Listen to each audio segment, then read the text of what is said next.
औज़ुबिल्लाहिमिनश्शैतानिर्रजीम बिस्मिल्लाहिर्रहमानिर्रहीम। अस्सलाम वालेकुम डियर स्टूडेंट्स। उम्मीद करते हैं कि आप सब खैर वाफियत से होंगे। जी स्टूडेंट्स, जैसा कि आप जानते हैं कि हमारी जो डिस्कशन है वो philosophy according to PU outline पर जारी है, जिसमें आज हम उसका चैप्टर नंबर 5 स्टार्ट करेंगे। स्टूडेंट्स, चैप्टर नंबर 5 का नाम है what things shall I call art. इस चैप्टर में हम डिस्कस करेंगे कि आर्ट क्या है, नॉन आर्ट क्या है, किस तरह हम आर्ट को नॉन आर्ट से डिस्टिंग्विश कर सकते हैं। इसमें हम आर्ट की 3 इम्पोर्टेंट थेरीज के बारे में पढ़ेंगे और इसमें हम ये पढ़ेंगे कि नॉन आर्ट क्या होता है, आर्ट क्या होता है, कौन सी ऐसी चीज़ें हैं जिनको हम आर्ट कहते हैं और कौन सी ऐसी चीज़ें हैं जिनको हम नॉन आर्ट में कंसिडर करते हैं। ये सब चीज़ें हम इस चैप्टर में डिटेल से डिस्कस करेंगे। स्टूडेंट्स, ये चैप्टर में एक इम्पोर्टेंट क्वेश्चन आपका लॉन्ग में यही सबसे ज़्यादा इंपॉर्टेंट है। वैसे तो आपके पेपर में कुछ भी आ सकता है, लेकिन सबसे इम्पोर्टेंट इसमें क्वेश्चन आएगा art as a representation of reality. फिर उसको हम डिटेल से डिस्कस करेंगे। सबसे पहले तो स्टूडेंट ये वाला क्वेश्चन है जी, व्हाट इज आर्ट। आर्ट क्या है? The word art is derived from a Greek word A R means K R which means to create, किसी चीज़ को बनाना, टू मेक और to fit. In the 3 language art mean skill और craft mean skill. आपके पास skill होंगे तो आप किसी भी आर्ट को रिप्रेजेंट कर सकते हैं। इन philosophy art is generally defined the creative expression of human imagination. Creative expression of human imagination means कि जो इंसान के माइंड में आइडियाज चलते हैं तो इंसान उन्हीं को प्रेजेंट करता है अपने आर्ट के थ्रू। Ideas and experiences through forms such as painting. अब पेंटिंग में भी इंसान अपने आर्ट को कैसे शो करता है, अपने आर्ट को इसी मतलब पेंटिंग के साथ इमोशंस में शो करता है। Music, literature, sculpture and dance is poetry. It is considered a way of expressing beauty, truth or meaning that can influence human feelings and thoughts. Means art ये भी ह्यूमन फीलिंग्स और उनकी उसके thoughts को भी express करता है। जाहिर है इंसान जो माइंड में सोचता है, जो उसके इमोशंस होते हैं वही वो एक्सप्रेस करता है किसी भी आर्ट में। तो वो क्या किस तरह इन्फ्लुएंस करता है, मतलब जो आर्ट है वो ह्यूमंस की फीलिंग्स और थॉट्स को भी इन्फ्लुएंस करता है। अब आगे आ जाते हैं जी different philosophers view about art. अब डिफरेंट फिलोसफर्स ने डिफरेंट व्यू दिए हैं आर्ट के बारे में। वो क्या कहते हैं, आइए इनके बारे में पढ़ते हैं।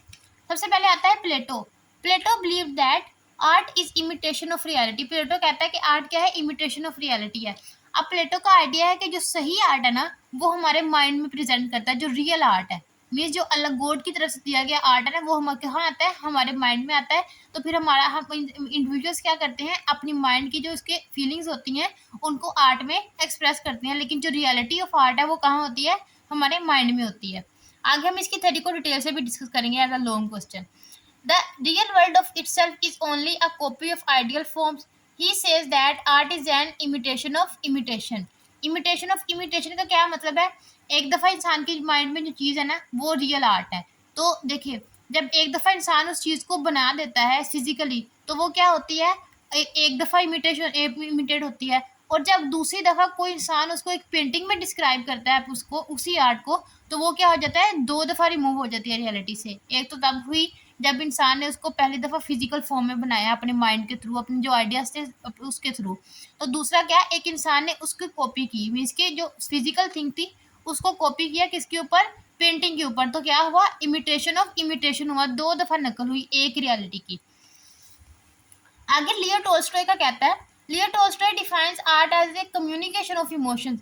Communication of emotions. अब लियो टोल्स्टॉय कहते हैं कि जो हम कम्युनिकेट करते हैं दूसरों के साथ मीन्स हम अपने किसी के साथ अपनी फीलिंग्स शेयर करते हैं।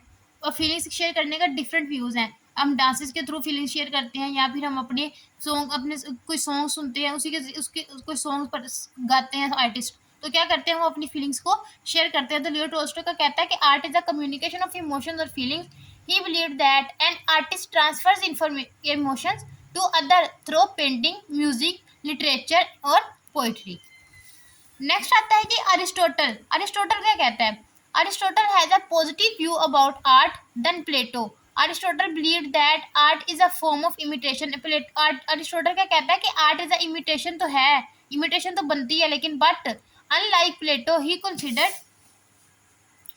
Art useful and valuable. मतलब जो प्लेटो है ना वो आर्ट को कोई अहमियत ही नहीं देता, वो उसके बारे में आर्ट की कोई इंपॉर्टेंस नहीं है। वो बस यही कहता है कि जो रियल आर्ट है ना वो इंसान के आइडियाज में ही पाया जाता है। लेकिन प्लेटो क्या करता है, वो कहता है आर्ट जो है, अरिस्टोटल कहता है कि आर्ट एग्जिस्ट करता है इमिटेशन में, लेकिन it is useful and valuable.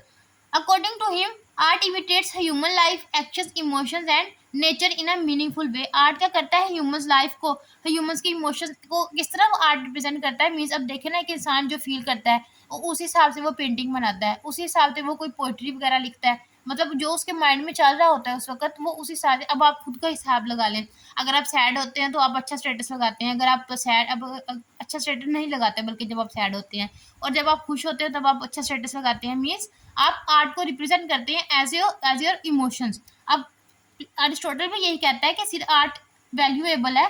वो कैसे है, because it imitates human life actions emotions and nature in a meaningful way through drama poetry music and painting art helps people to understand reality। मतलब understand reality का क्या मतलब है कि अब देखें ना, अब बहुत सारे लोग हैं वो अपने आर्ट को शो करते हैं इमोशंस के जरिए से। अब आपको इमोशन से क्या पता चलता है, उनकी रियलिटी पता चलती है कि वो क्या कहना चाह रहे हैं, क्या रिप्रेजेंट करना चाह रहे हैं, क्या दिखाना चाह रहे हैं।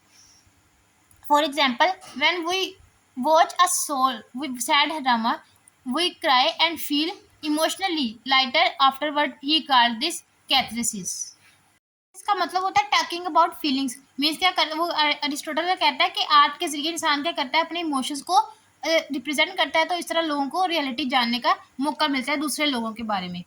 अब नेक्स्ट आ जाता है कि नॉन आर्ट। आपको ये पेपर में क्वेश्चन आ सकता है स्टूडेंट के, what is art and non art. अब कौन सी ऐसी चीज़ें हैं जिनको आप आर्ट कहेंगे और कौन सी ऐसी चीज़ें हैं जिनको आप नॉन आर्ट करेंगे।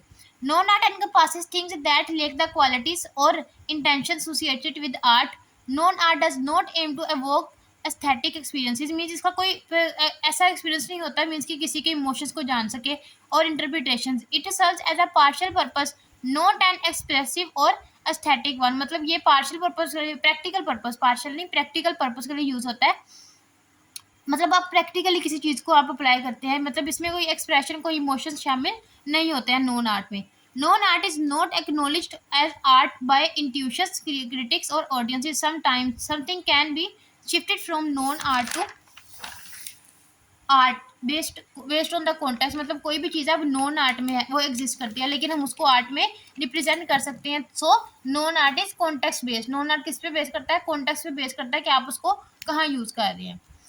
स्टूडेंट्स आज के लेक्चर में सिर्फ इतना ही आपको आर्ट के बारे में इंफॉर्मेशन दे रहा था। इंशाल्लाह नेक्स्ट लेक्चर में हम इसकी थेरीज को डिस्कस करेंगे, जो कि सबसे पहली थेरी है art as a representation of reality, और ये बहुत इंपॉर्टेंट लॉन्ग क्वेश्चन है। इंशाल्लाह नेक्स्ट लेक्चर में आपसे मुलाकात होगी। तब तक के लिए आप चैनल को सब्सक्राइब कर दें। अगर आपको कोई कन्फ्यूजन है तो आप मुझसे पूछ सकते हैं। अल्लाह हाफिज़।